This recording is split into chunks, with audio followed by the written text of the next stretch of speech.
Bienvenue dans le podcast La clé de soi. C'est un rendez-vous pour les femmes qui se demandent comment reprendre les rênes de leur vie. Ici, on parle de tout ce qui bloque notre potentiel, ce qui limite notre audace, ce qui empêche notre épanouissement, mesdames. Je suis Julita, votre guide dans cette aventure de découverte de soi. Je suis coach en transformation personnelle. Alors, si vous sentez que vous vous êtes oublié dans votre quotidien, que vous vivez une vie sous pression qui ne vous correspond pas ou plus, rejoignez le programme La Clé, mon accompagnement qui vous aidera à ouvrir un nouveau chapitre dans votre vie. Pour cela, il vous suffit de programmer le rendez-vous téléphonique avec moi. Le lien est dans la description. Dans ce podcast, je vous réserve des rencontres passionnantes et des partages inspirants. Alors, abonnez-vous dès maintenant. Et si vous êtes prête pour l'épisode du jour, on peut commencer. Et aujourd'hui, je vous propose un épisode exceptionnel. Ce sont des extraits les plus puissants sur l'estime de soi. À chaque fois que j'ai échangé à ce micro, je souhaitais vous démontrer l'importance de l'estime de soi. Comment il peut être déterminant sur notre manière d'avancer, d'évoluer. Combien il y a de facettes où notre estime de soi détermine notre manière de voir la vie. On commence tout de suite avec Christian Junod qui nous parle de la relation à l'argent. D'ailleurs, quand je pose la question, souvent, si l'argent n'était pas un problème, que feriez-vous?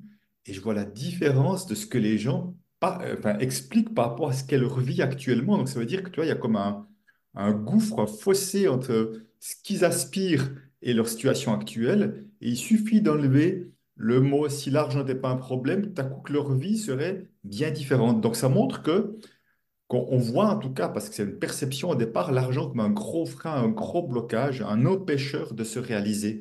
Et c'est pour ça que je pense que c'est vraiment important de changer de regard sur l'argent, de voir que l'argent n'a pas été créé pour nous empêcher de nous déployer. Donc si c'est le cas, c'est que nous avons quelque chose à aller voir. Et j'en ai vraiment vu des hommes s'épuiser au travail, se faire mal, ne pas s'écouter, parce que c'était vraiment une charge lourde qu'ils portaient également. Donc c'est vrai que, si tu veux, on a encore ces deux rôles qui sont encore présents.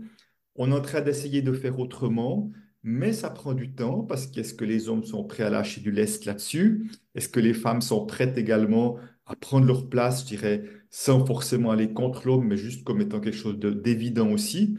Et je pense que ça change, en tout cas moi dans mon entourage, je vois l'âge de mes enfants, dans leurs amis, il y a quand même pas mal d'hommes que je vois qui ont décidé de travailler à 80%, 60%, de garder un jour, même 2 jours pour être en famille. C'est déjà un vrai début par rapport à une génération en arrière où ça se faisait pratiquement jamais. Est-ce que ça veut dire que malgré cette lourdeur cette configuration apporte, et les hommes et les femmes trouvent leurs bénéfices? Inconsciemment, oui, consciemment, pas Ouais, forcément si tu veux. ouais. Inconsciemment, oui, parce que ça peut être pour les hommes un prétexte pour pas changer. Changer fait peur d'une manière générale. Pour beaucoup d'êtres, Hmm. changer fait peur. Une fois qu'on prend l'habitude de changer, ça devient plus naturel. La peur s'amenuise. Mais au départ, changer fait peur. Donc, et pour l'homme, de se dire je n'ai pas le choix, j'ai au moins pas de questions à me poser et je ne vais pas changer parce que ça m'évite cette peur-là.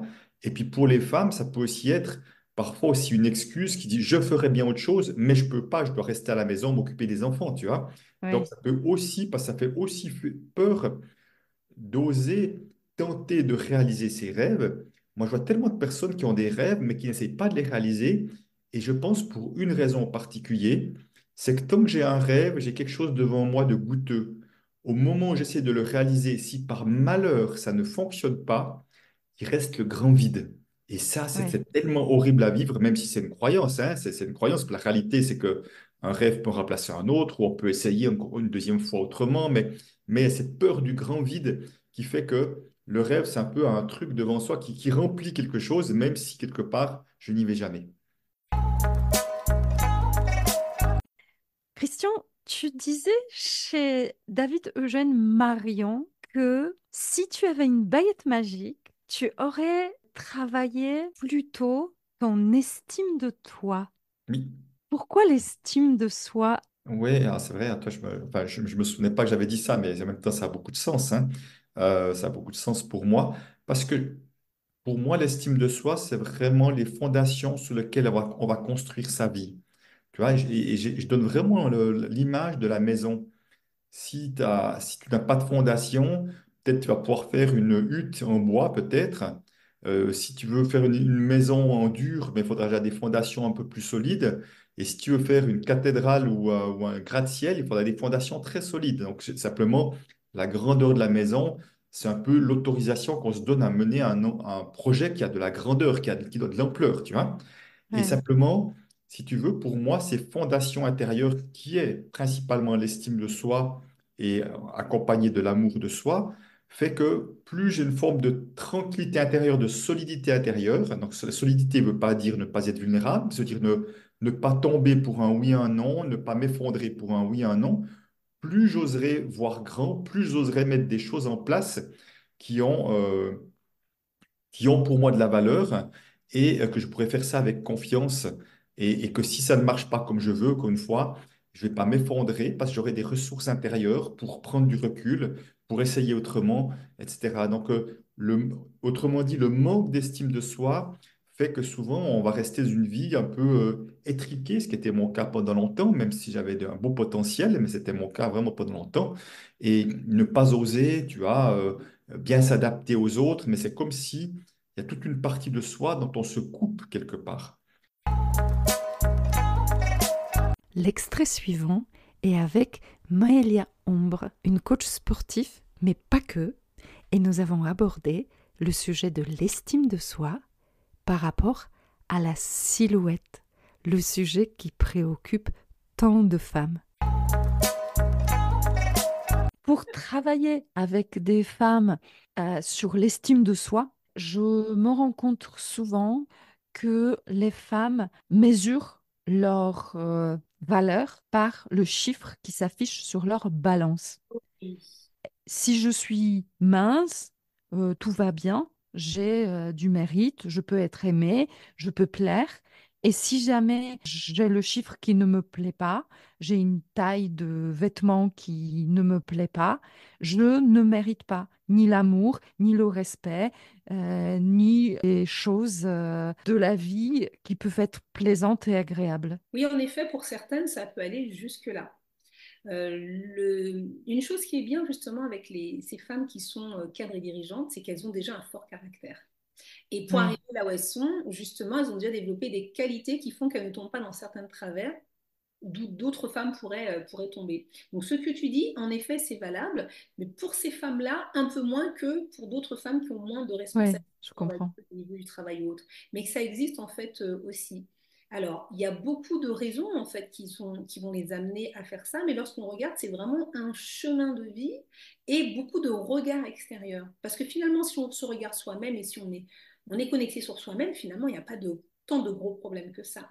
Mais à partir du moment où il y a des éléments extérieurs qui vont venir, là, ça devient compliqué. Comme je disais tout à l'heure, hein, il y a les dictats de la mode, la publicité, le regard des autres. Un mari qui n'est pas très sympa aussi, qui va dire oh, bah oui, là, t'as grossi.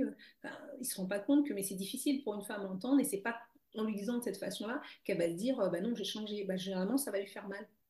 Ça va Mm. lui faire mal parce que ça va toucher en fait un point, une corde en fait qui est sensible ou que d'autres personnes en fait vont lui dire.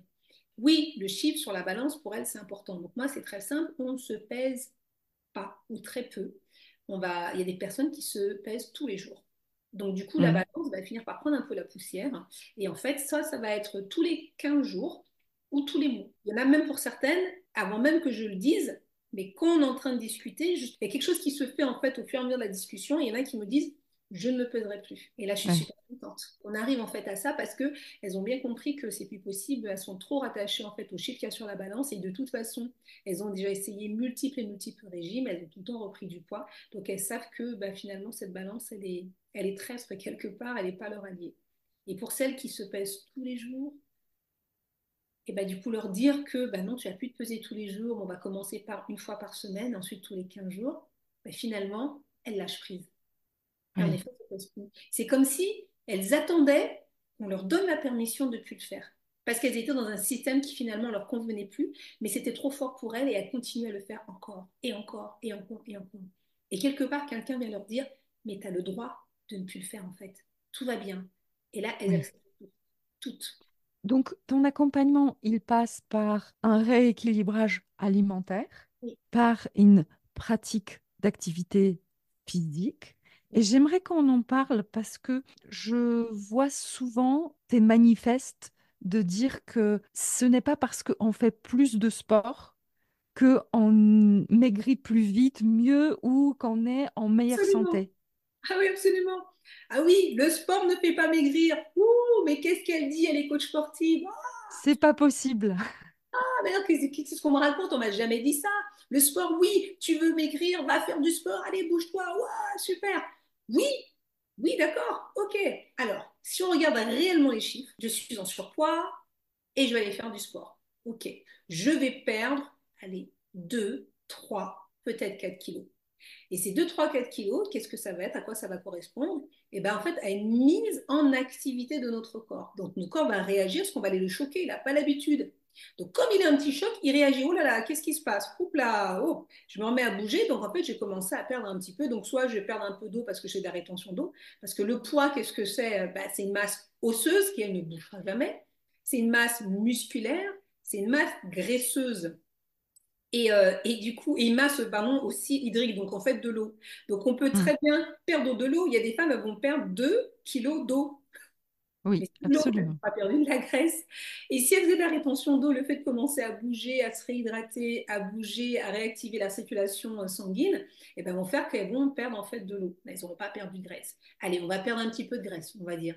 Mais globalement, ça va un peu s'arrêter là. Si on ne change pas son alimentation, on ne peut pas maigrir. Et après, je pense qu'il y a aussi une dimension dont on peut parler parce qu'elle existe réellement, qui est une dimension qui est spirituelle aussi. Donc c'est vrai que moi, chez moi, la spiritualité est très importante et la spiritualité, elle nous rattache à des choses qui sont moins terrestres, moins tactiles. On est très rattaché sur ce qui existe, ce qui est, sur ce que l'on voit, sur ce que l'on touche, sur ses capacités. Moi.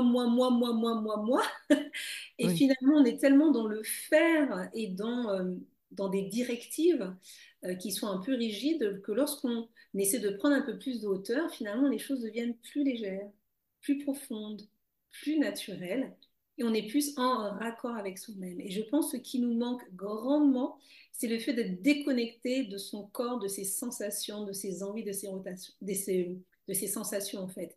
Et c'est ce qui fait que finalement, il y a des déséquilibres qui se créent de n'importe quelle façon. Là, on va parler du corps, on peut parler de l'alimentation, on va parler du stress, on va parler de même de prendre des décisions. Lorsqu'on a de l'intuitivité, de la créativité, c'est parce qu'on est connecté à son soi créatif. Son soi créatif, c'est pas la planche de bois que je suis en train de toucher. Ça se passe à l'intérieur, en fait. Et ensuite, j'ai reçu Anissa Lalaoum, une femme exceptionnelle, magnétique, qui nous a partagé ses convictions, sa compréhension de la vie comme personne. En fait, j'allais dire en comprenant, mais au début, on comprend. Moi, je trouve que le mental est quelque chose d'extraordinaire. Je suis quelqu'un qui aime bien comprendre. Donc, c'est utiliser le mental au début pour avoir une compréhension. Là, c'était simple. C'est un des outils des artisans qu'on utilise beaucoup. Si tu prends un mot qui te trigger, quoi, que t'aimes, enfin, quelque chose, une blessure qui t'empoisonne la vie, et tu l'inverses. Tu vois? Mhm.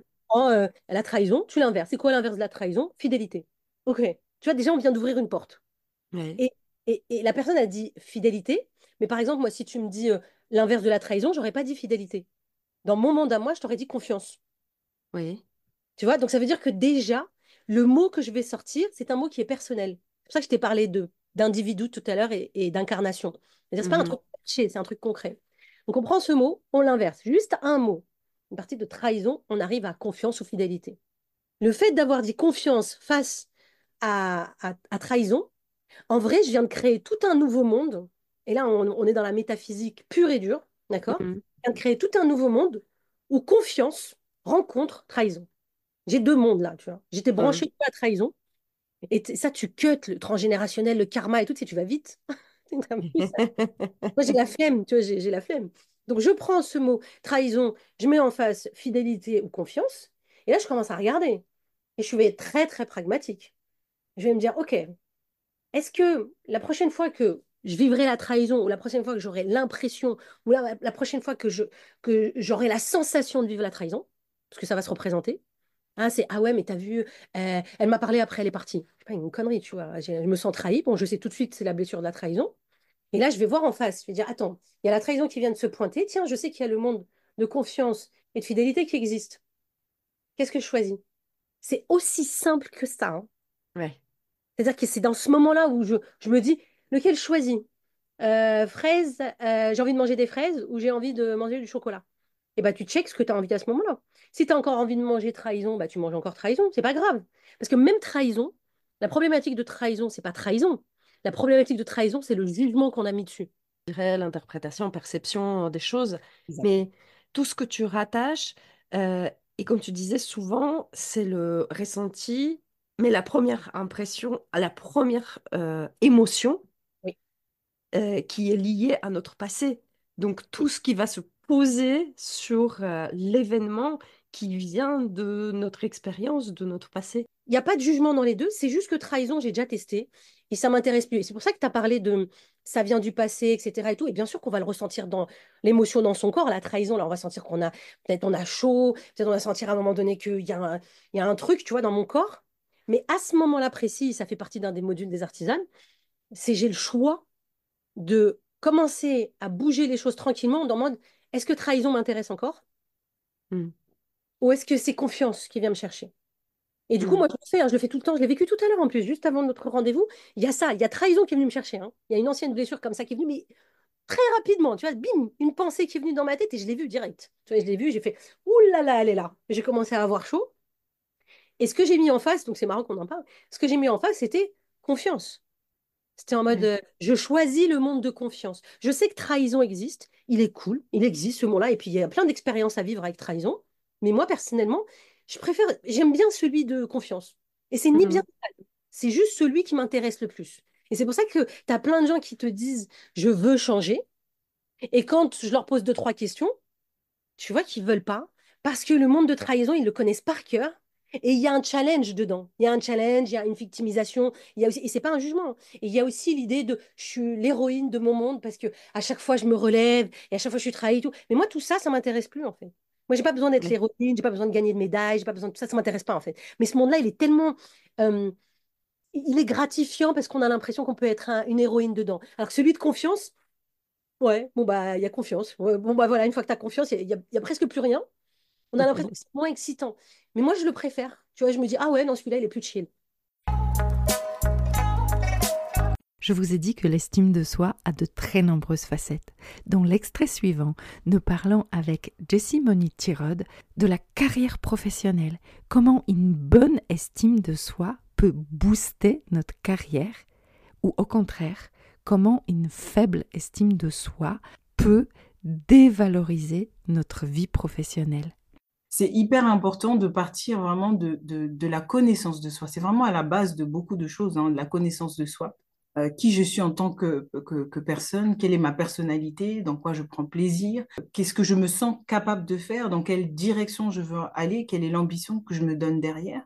Vraiment essayer de connecter ça en premier lieu à soi-même et ensuite planifier les actions qui vont me permettre de les atteindre. C'est à la base de beaucoup de choses. C'est vraiment à la base de beaucoup de choses. Mais avec ce fonctionnement, on peut remonter assez loin dans nos jeunesses Ah oui. où déjà on va choisir l'école ou des études qui sont pas forcément dirigées par une envie, une passion, mais par un choix, parce que l'école était proche de chez moi, parce que les parents voulaient ça, parce que je me sentais pas capable de faire autre chose. Et Hmm. ensuite, notre vie et notre carrière professionnelle souvent découlent de ce fonctionnement. On prend une boîte qui se présente, le poste qui se présente, et on suit les opportunités professionnelles sans se poser une fois la question, est-ce que c'est quelque chose qui me convient? Absolument. Et tu vois, quand tu parles de ça, moi, je fais le lien notamment avec l'enfance. Dans l'enfance, les styles d'attachement, on appelle ça, c'est une théorie qui a été élaborée par plusieurs psychologues. Et cette théorie, en fait, donne une idée du style, de la manière dont on noue les relations et de la manière dont on se sent sécurisé. Hmm. Le fait de se sentir sécurisé par une relation qu'on crée avec quelqu'un, et notamment nos parents, ou en tout cas notre environnement le plus proche, crée déjà le fait de se sentir OK avec le fait qu'on soit suffisamment aimé, aimable, digne d'amour et de respect, le fait qu'on se sente capable de survivre en étant un peu détaché d'une personne à qui on tient et qui nous renvoie justement cet amour et cette sécurité-là, donc on se sent sécure, ou dans un fonctionnement totalement dysfonctionnel qu'on a pu avoir, avec des personnes qui n'ont pas donné de repères, ou avec des personnes qui étaient maltraitantes, avec des personnes qui... Enfin, tout ça, ça vient en fait construire la base de l'estime de soi. Et par la suite, quand on arrive à l'âge adulte notamment, si on a été tout le temps insécure dans les choix qu'on faisait, parce qu'on voulait faire plaisir à papa et maman, parce qu'on ne se sentait que valable aux yeux de papa et maman, bah, dans le milieu du professionnel, ça va être la même chose. Ça va être juste remplacé par le manager, ça va être juste remplacé par les collègues, ça va être remplacé éventuellement par satisfaire le conjoint, etc. Donc, ce ne sera toujours pas nous au centre des décisions, mais qu'est-ce qui te ferait plaisir à toi? Et parce que ça va te faire plaisir à toi, je vais sentir que j'ai de la valeur et je vais sentir que je vaux quelque chose. L'estime de soi, on travaille toute notre vie. Dans l'extrait suivant, j'échange avec Doriane Fournaise sur l'importance de l'estime de soi pour des femmes de 40 ans. C'est inspirant, c'est passionnant. Je vous laisse écouter. Et quand tu passes le cap de la quarantaine, eh bien, qu'est-ce qui se passe? Ta carapace est trop petite. Et là, tu vas te rendre compte que, bien souvent, hein, je fais une généralisation et toutes les femmes ne passent pas par cette étape, mais une grande partie quand même. Tu vas te rendre compte que voilà, tu as construit plein de choses et maintenant tu vas aller re-questionner tout ce que tu as construit parce que tu te rends compte que, OK, tu as construit un truc, mais tu n'as pas forcément été l'architecte.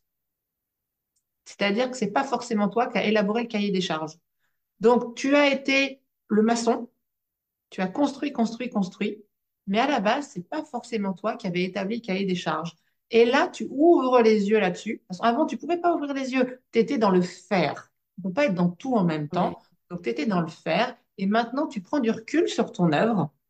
Et là, tu regardes le chantier et tu te dis, ah, mais en fait, ça et ça et ça, c'est pas tout à fait ça que je voulais. Mais à quel moment j'ai eu voix au chapitre? Ah, mais en fait, il y avait plein de trucs dans les cahiers des charges qui venaient pas de moi. Ouais. Et donc là, tu vas re-questionner. Et tu peux t'autoriser à re-questionner parce que tu as fait le job. Donc là, maintenant, les gens peuvent pas trop venir te repousser dans les cordes. Parce que quand tu as 25 ans et que tu dis, oui, mais moi, je ne vois pas tout à fait les choses comme ça, mais qu'est-ce que te dit la société? C'est, bah, écoute, fais tes preuves d'abord, hein, puis après, tu pourras te permettre de venir critiquer. En fait, tu n'as pas voix au chapitre parce que tu n'es pas légitime pour venir critiquer le cahier des charges. La société attend ça de toi, tes parents attendent ça de toi, tes profs attendent ça de toi, tes managers attendent ça de toi. Bon, bah alors, tu déroules, quoi. Et donc, tant que tu n'as pas fait tes preuves, en quelque sorte, on estime que tu n'es pas légitime à venir questionner. Bon, tu arrives à 40 ans, c'est bon, tes preuves, tu les as faites, tu as tout construit, donc là, maintenant, tu es légitime. Et là, tu te rends compte que, ah merde, en fait, j'aurais peut-être pu questionner avant. Euh, bon, bah, il est toujours temps de le faire. Et là, on rentre dans une période où on re-questionne et on se rend compte qu'il y a des choses qui sont pas tout à fait comme on aurait voulu. Alors, on n'est pas encore forcément capable de dire ce qu'on voudrait à la place, mais on est capable de dire qu'il y a des zones qui nous dérangent. Et donc là, eh bien, on va devoir rentrer dans une phase où, comme le homard, on va défaire la coquille et on va en faire une carapace et on va refaire une nouvelle. Et ça, c'est inconfortable, effectivement, mais en même temps, ça n'a pas besoin d'être inquiétant ou anxiogène parce Oui. que ça peut être magnifiquement porteur et nourrissant. Voilà. Alors évidemment, si on se dit la tranquillité, c'est une vie dans un hamac à boire des mojitos toute la journée, alors évidemment, la quarantaine, ça ne se passe pas comme ça. Mais en même temps, on ne peut pas vivre comme ça parce que l'être humain est plutôt câblé pour être dans le test and learn, quoi. Je construis, j'en tire enfin, je fais un bilan, j'ajuste. Hmm. Je refais un bilan et je réajuste. Et c'est toute la beauté de la vie d'ailleurs. Voilà. Et à Oui. 40 ans, on a un boulevard. Voilà. On a 10 ans là devant nous. On a le boulevard pour faire ça. Et c'est, alors oui, ça peut être très enthousiasmant. Après, c'est vrai que c'est une vraie sortie souvent de zone de confort, que ça peut amener des vrais cataclysmes, hein. Ce qui est important, c'est d'être conscient à l'avance que ça va être comme ça. Tu sais, c'est un petit peu comme quand tu es à la piscine et que tu dis, oh, elle est un peu fraîche, j'ose pas trop y aller. Puis bon, une fois que tu es lancé, tu arrives de l'autre côté, tu vois. Et puis là, une fois que tu as fini ta longueur, tu te dis, bon, finalement, elle n'était pas si froide, quoi. Oui. Euh, mais c'est a posteriori que tu te dis, bon, finalement, ça le faisait. Mais là, en fait, c'est pareil. C'est-à-dire que si tu sais à l'avance que c'est ça qui t'attend, tu l'accueilles et tu vis pas ça euh, comme un gros chamboulement qui vient mettre la pagaille dans ta vie. Non, c'est Mm. simplement un re-questionnement, je dirais un réajustement. Alors, on a des bases et on va simplement faire des ajustements. Par contre, si elle n'a pas de soi, si elle n'a pas confiance en elle, elle est prête à acheter Ah tout et oui, n'importe quoi exactement, pour remplir ce un miracle. vide-là. Ouais. Et là, on est vraiment dans l'archétype de la prostituée. Mhm. C'est-à-dire, j'ai besoin de ci ou de ça pour avoir de la valeur. Alors que quand tu t'aimes, que tu connais ta valeur, bah alors là, si tu achètes un truc, c'est vraiment parce que tu l'auras choisi, ça aura été un choix conscient, parce que tu sais que ça te fait plaisir. C'est pas parce que tu te dis que tu as besoin de ça pour répondre à un standard. Et il y a un autre truc qui ne survit pas à l'amour de soi, c'est une relation malsaine. Ouais. Je ne parle même pas d'une relation toxique, une relation malsaine ou même inadéquate. C'est impossible de rester dans une relation malsaine et elle peut même pas démarrer d'ailleurs, quand tu as un amour de toi euh, juste.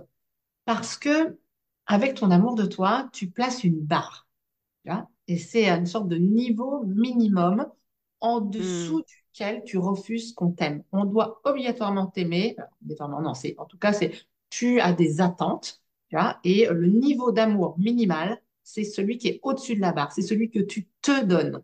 Mm. Donc forcément, tous les autres qui viendraient t'aimer moins, en te faisant croire que de toute façon tu ne vaux pas plus, passez votre chemin, quoi. Moi, Ouais. ado, voilà, mon estime de moi, mon amour de moi était lamentable, mais j'enchaînais les tocards, quoi. Et il y avait une part de moi qui savait, tu vois, une toute petite voix qui savait que c'était pas OK. Mais il y avait toute une autre part de moi qui me faisait croire que de toute façon, c'est tout ce que tu peux avoir. Je tenais à vous présenter Isabelle Bassa, une femme qui a transformé son corps après 40 ans. Elle a fait tomber tous les préjugés et puis elle a boosté son estime de soi pour reconstruire sa vie après 40 ans. Ça, c'est assez grisant de Mm. voir ça parce que on a l'impression que c'est un peu figé. On a l'impression, surtout à nos âges, surtout après 40 ans, où on nous dit c'est foutu, tu trouveras plus jamais ton corps de 20 ans, c'est terminé, tu as eu des enfants, oui, mais il faut pas rêver, ça on l'entend tout le temps. Mm. Alors que non, c'est loin d'être le cas. On a vraiment des possibilités insoupçonnées de transformer son corps et ça. C'est quelque chose que j'utilise parce que moi, je l'ai vécu et je le vis tout le temps. Donc, Mm. c'est-à-dire que je peux le prouver à mes coachés, mais c'est surtout que mes coachés le vivent. Tu vois, là, juste avant notre call, j'avais une de mes coachées qui m'a envoyé un message en me disant, mais j'aurais jamais imaginé avoir le corps que j'ai aujourd'hui à plus de 40 ans après 3 grossesses. Mm. Parce que pour elle, c'était foutu, c'était mort, c'était quelque chose qu'elle n'aurait plus jamais. Alors que c'est faux.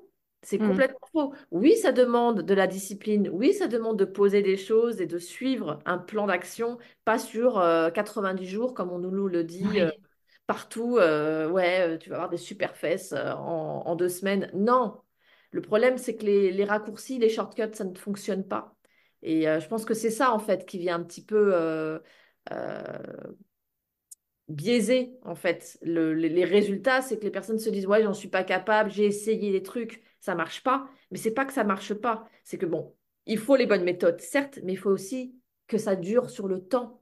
Il Oui, faut se donner le temps. Un corps n'est pas devenu comme il est aujourd'hui en 2 semaines, ni en 9 mois, généralement. Ça a pris plusieurs années, donc, et on demande à un corps de changer dans l'autre sens en 3 semaines. Non, c'est pas possible. Il faut juste ça. comprendre ça et garder cet engagement vis-à-vis de soi-même. Je ne parle pas de motivation parce que la motivation, on la perd. Donc moi, je ne demande jamais de Hmm, motivation. On est toujours motivé quand on commence quelque chose de nouveau. bien sûr, et ça dure 15 jours grand maximum. C'est ça. Mais ce qui est important, c'est surtout de s'engager vis-à-vis de soi-même en disant, voilà, ça, c'est l'objectif que j'ai envie d'atteindre. Je ne sais pas combien de temps ça va me prendre. Évidemment, j'aimerais que ça ne me prenne pas beaucoup de temps. Mais et ça, c'est tout le monde.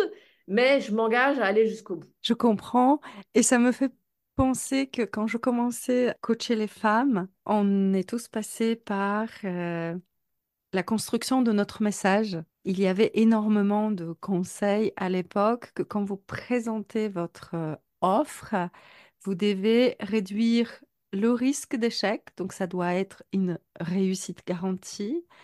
Vous devez réduire au maximum les difficultés. Donc, vous êtes garant d'une facilité déconcertante de processus et vous devez diviser le temps par deux. Donc, ça doit être facile, rapide et sans problème. Je me suis regardée, mais moi, je suis coach, je ne suis pas magicienne.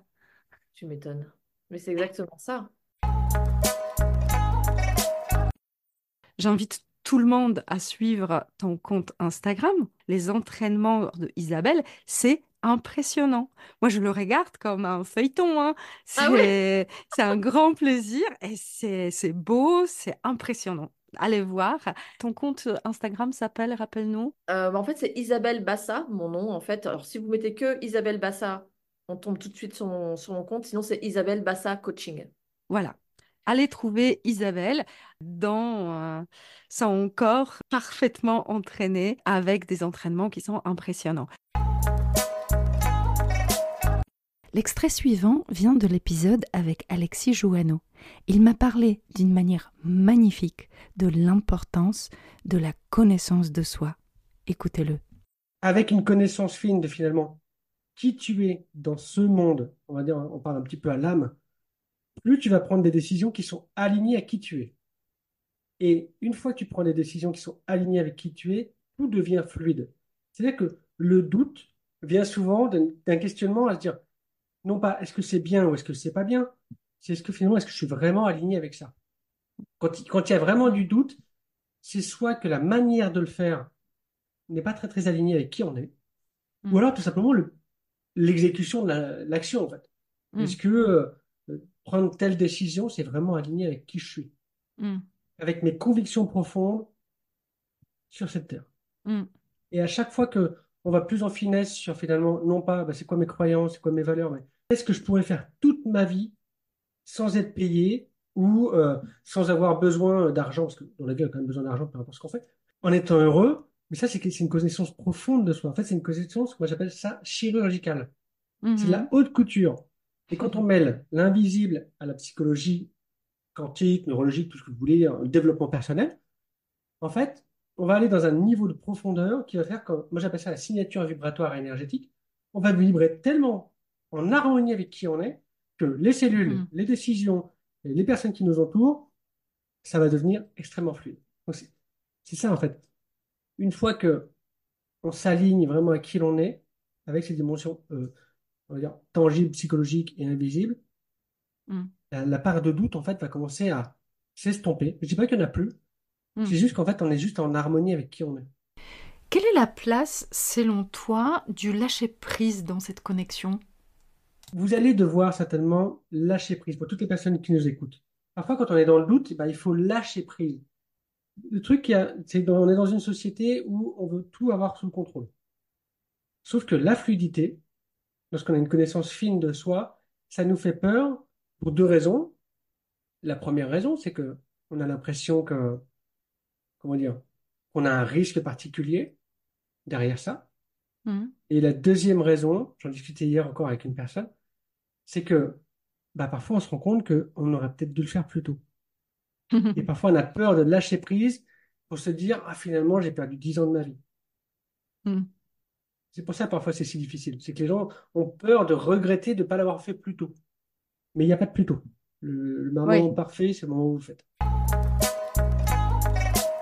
Et je finis cette compile avec l'extrait de Valentine Franks, une jeune femme de 25 ans avec qui nous avons échangé sur l'importance d'oser être soi et sur la difficulté de le faire quand on ait 25 ans ou 45 ans. On se rend compte que quand on est 25 ou 45, finalement, il est très facile de trouver des excuses pour ne pas aller dans cette audace d'être soi qui est relativement peu valorisée par la société, où nous, dans notre société moderne d'aujourd'hui, nous avons très souvent peur de s'affirmer, de notre unicité, de montrer ce qui en est vraiment. Et à 45 ans, moi j'entends souvent les femmes qui me disent non, non, je ne peux pas parce que j'ai des familles, j'ai une maison, j'ai des voitures, j'ai des crédits, j'ai des parents, j'ai des responsabilités. Et à 25 ans, on va entendre, mais non, mais il me faut une maison, il me faut une voiture, il me faut un travail, donc je ne peux pas. Alors la question, quand est-ce qu'on ose? Ouais, j'adore. Et j'aime beaucoup quand tu as dit l'audace d'être soi. Et c'est vrai que ouais, à 40 ans, c'est un peu, on a de trop et du coup, on ne peut pas. Et à 20 ans, on n'a pas assez et du coup, on ne peut pas non plus. Mais à quel moment on est, tout simplement. Ni trop, ni pas assez. Mais comme tu l'as dit très justement, ça demande de l'audace, je trouve, parce que c'est aussi oser se frotter à toutes les injonctions de la société, oser se frotter aux étiquettes qu'on porte, peut-être qu'on nous a mis aussi en étant petit, avec lesquelles on a grandi et dont on se rend compte qu'en fait, c'est pas vraiment nous et qu'on colle pas vraiment à cette image-là qu'on a envie de renvoyer. Puis c'est aussi peut-être assumer ses ambitions. Et en fait, c'est tout, en tout cas, une impression que tout notre monde peut changer si nous, on devient vraiment nous-mêmes. Alors que, comme je le dis exprès, c'est qu'une impression parce que généralement, on a l'impression que tout va changer dans notre vie. Alors que, il y a des choses qui restent les mêmes. Je pense que ça peut être des amitiés, des habitudes qui sont aussi, je trouve, rassurantes de se dire, ça évolue en fait, peu importe le temps, peu importe qui on est. C'est bien aussi d'avoir ces points d'ancrage qui peuvent être rassurants quand on entame audace d'être soi. C'est tout à fait vrai et merci d'avoir rappelé ça. C'est que travailler sur soi, c'est se poser des questions. Ça ne veut pas dire que on va faire une révolution et que la réponse à ces questions, ça va être non, il faut rejeter tout ce que j'ai ou changer tout ce que j'ai. Très souvent, la réponse est OK, ça va dans ma vie, ça va, mais ça, j'en peux plus. Donc, on va aller petit à petit. Et au contraire, parfois, on se rend compte que là où on a l'impression d'être extrêmement malheureux, c'est juste un ou deux petits cailloux dans la chaussure qui nous font ça, et le reste, franchement, ça passe. Ouais, je suis d'accord avec toi. Souvent, mais bon, ça, c'est un peu notre nature humaine, voilà, notre cerveau qui est fait comme ça de toujours se concentrer sur le négatif, le potentiel danger ou la fuite à faire ou le combat à mener. Alors que, comme tu l'as dit, généralement, c'est que un petit morceau. Et j'ai beaucoup aimé aussi ce que tu as dit, que ce soit des micro-changements, en fait. Moi, il y a une phrase vraiment qui me suit depuis cette année, ce début d'année qui me revient très souvent, c'est que on pense souvent, tu vois, à notre vie de rêve ou à quand j'aurai ceci, quand j'aurai cela, si j'étais ceci ou cela. On pense à notre vie de rêve, mais en fait, notre vie de rêve, moi j'aime bien dire que c'est notre quotidien de rêve, puisque Mm. on vit un jour à la fois. Donc, comment est-ce que je peux faire en sorte qu'aujourd'hui, me ressemble un peu plus, que les actions que je pose soient choisies avec un peu plus de conscience, ne serait-ce que se demander tous les matins, tiens, avec quelle intention j'ai envie de vivre cette journée, c'est déjà aussi un moyen de reprendre du pouvoir sur ce qui se passe et moins d'être dans le subir et dans la routine. Et c'est aussi du coup un moyen de mettre plus de qui on est dans ce qu'on fait finalement. Je m'arrête là pour aujourd'hui. Vous pouvez retrouver l'intégralité de ces épisodes dans le podcast La Clé de Soi. Vous avez bien compris, dans ce podcast, le fil rouge, c'est l'estime de soi.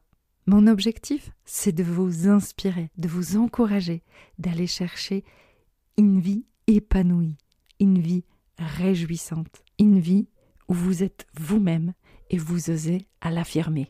Abonnez-vous parce que l'aventure continue, les épisodes sortent tous les mardis et moi je vous souhaite une très très belle année 2025. Un grand merci pour avoir écouté cet épisode de La Clé de Soi. Je vous invite à découvrir d'autres partages et d'autres personnalités dans les différents épisodes de ce podcast. Vous les trouverez bien évidemment sur votre plateforme d'écoute préférée. N'oubliez pas de liker, commenter, partager sans modération afin de faire résonner la voix de ces personnes inspirantes. Votre soutien est ma clé pour inspirer davantage de vie. Grand merci à vous.